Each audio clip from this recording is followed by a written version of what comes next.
Making hyperlapses is one of the most fun and surprisingly easy things to do with your Insta360 X4. So today I'm going to show you how to do it from start to finish. I'm going to show you two different methods, the simple way with just your X4, and then a bit more of an advanced way where you use some extra editing software. And a big thanks to Riverside for sponsoring today's video. Alright, so step one in creating your hyperlapse is to choose the location that you want to make the hyperlapse of. And personally, I like doing buildings because there's a lot of interesting buildings in my area, and they're also really easy to film, but you can do it with other things as well. Once you're on location, the next step is to just make sure that your camera settings on the X4 are all correct. And the way I shoot these hyperlapses is actually just with a standard video mode. I don't use the time lapse or the time shift mode for these. And this is because I get more flexibility when editing the hyperlapse in post. I shoot in the 8K video mode with all the settings on full auto, but feel free to experiment with the settings to see what might work best for you. And then the third step in actually filming your hyperlapse is to just film your subject. So I literally just start recording, put the X4 high above my head so I'm out of the shot, and then just walk around the subject, in my case a building, at a consistent pace. And for me, I just like to skate on my skateboard around the buildings because I'm too lazy to walk. But the key thing here is just to keep the speed you're traveling at consistent. And also do your best to avoid things that get between you and your subject. So for example, trees or other buildings, because these will interfere with the tracking once you bring it into post. Now that you've captured your footage on the go, let's quickly talk about a tool that's perfect for content creators who are regularly on the move. This is Riverside, which, if you haven't already heard of it, is a web-based platform that's perfect for recording, streaming, and editing talking head content, including interviews and podcasts, social media clips, getting transcripts and AI show notes, and much more. It's like having an online recording tool combined with a streaming studio and video editor all in the one place. And here's a quick hack that you might not be aware of. You can actually use your Insta360 X4 or other Insta360 camera as a webcam directly with Riverside while you're on the go. Just set your camera to webcam mode, plug it into your computer, and then select it in your Riverside studio. Once you've invited your guest, Riverside will record your audio and video locally to your computer. So even if you're somewhere with slow Wi-Fi, you'll still get the very best quality. If you're more of a streaming creator, then you can use the multi-stream option to stream to multiple platforms all at once, including YouTube, Twitch, Facebook, and more, again with the option of having guests on your stream. And then once you've recorded your content, all of your files will be right inside your studio, ready to edit using the inbuilt editor, which has a huge range of features to make editing a breeze, including text-based editing, automatic transcription and captions, AI show notes, background noise removal, and even automatic vertical clips ready to share on TikTok and Instagram. So if you're looking for a versatile all-in-one tool to record, stream, and edit your content on the go or from home, definitely check out riverside.fm. There's a link down below in the description where you can sign up for a free account. And then if you do decide to sign up for a subscription, then use my code below for a special discount. So now that we've filmed our footage, let's jump onto the PC and I'll show you how to actually edit the hyperlapse. All right, so this first method is the easy method, and all you'll need is your X4 and the Insta360 Studio app on your computer. So I already opened my Studio app, and here I've got a shot that I filmed at the Shrine of Remembrance in Melbourne. And the first thing I want to do is track my subject, which is the shrine. So all you have to do is go down here to the Deep Track tool, click on that, and then just draw a box around the subject that you want to track, that you want to keep centered in your hyperlapse. So for me, it's this building. Just let go. And then all you have to do is hit center the target and start tracking. And then you'll just have to wait. It'll start tracking it and keeping the building in the center of the frame.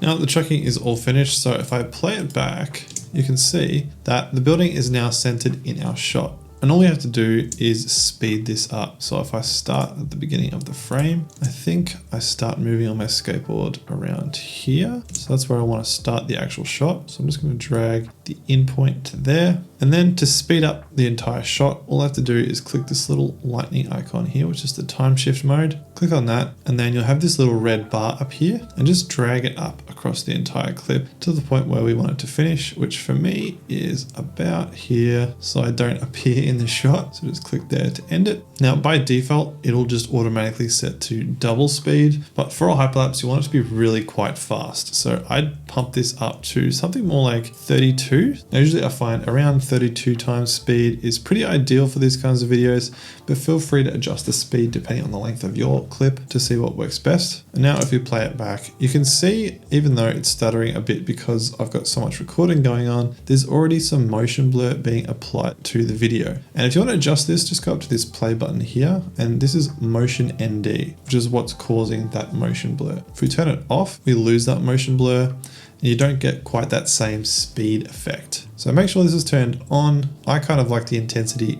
at the max, which is 100 for both spread and intensity. But again, feel free to experiment with that, see what works for you. And then that is essentially it. Now all we have to do is export. So make sure your endpoint in the timeline is set to the end of the hyperlapse. Hit export and then start export, and then this will export your hyperlapse to your selected folder. Now our hyperlapse is ready to go, so let's play it back.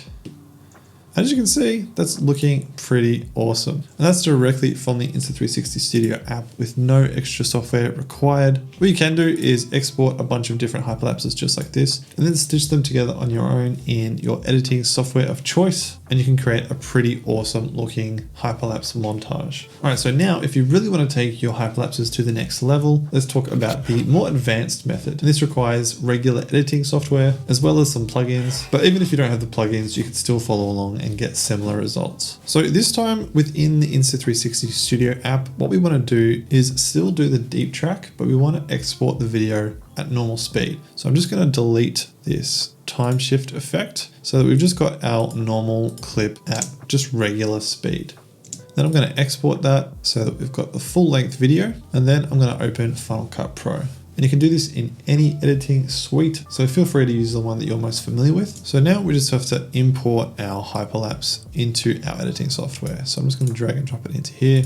I've got our clip at normal speed, so I'm just going to add this to my timeline, just like that. And I'm just going to mute the audio.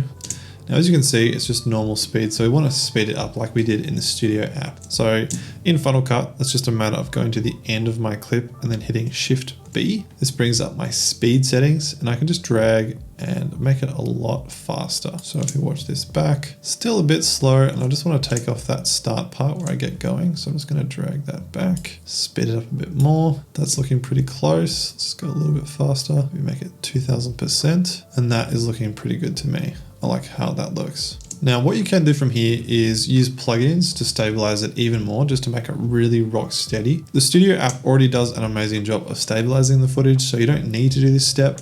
But the plugin that I use is the Pixel Film Studio's Final Cut Pro Stabilizer. So I just drag this onto the clip, open the effects in the inspector window, and then hit Track Editor. And this works in a very similar way to the deep track in Insta360 Studio. But I just want to select an area of the building that I really want to make sure is locked in. And then I'll choose position and rotation and then hit the forward button. And then this will automatically track that spot in my video. Once that's done, just hit export data, then confirm. I can close this window and then just make sure stabilize is turned on. And I might just zoom in a little bit. So I'll just offset the scale a touch and then offset position just a little bit, bring it down so the building is nice and centered. And now if we play it back, as you can see, it just adds that extra bit of rock steadiness. And there are other stabilizers just like this that you can use in Premiere Pro or DaVinci Resolve. But again, it's not super necessary if you don't want to spend the money on a plugin. And then from here, to take it really to the next level, there's two other components. The first is using a creative LUT on top of the X4 footage. So I'll just search for LUT in my video effects. We've got the custom LUT effect, so I'm just going to drag and drop that onto my clip.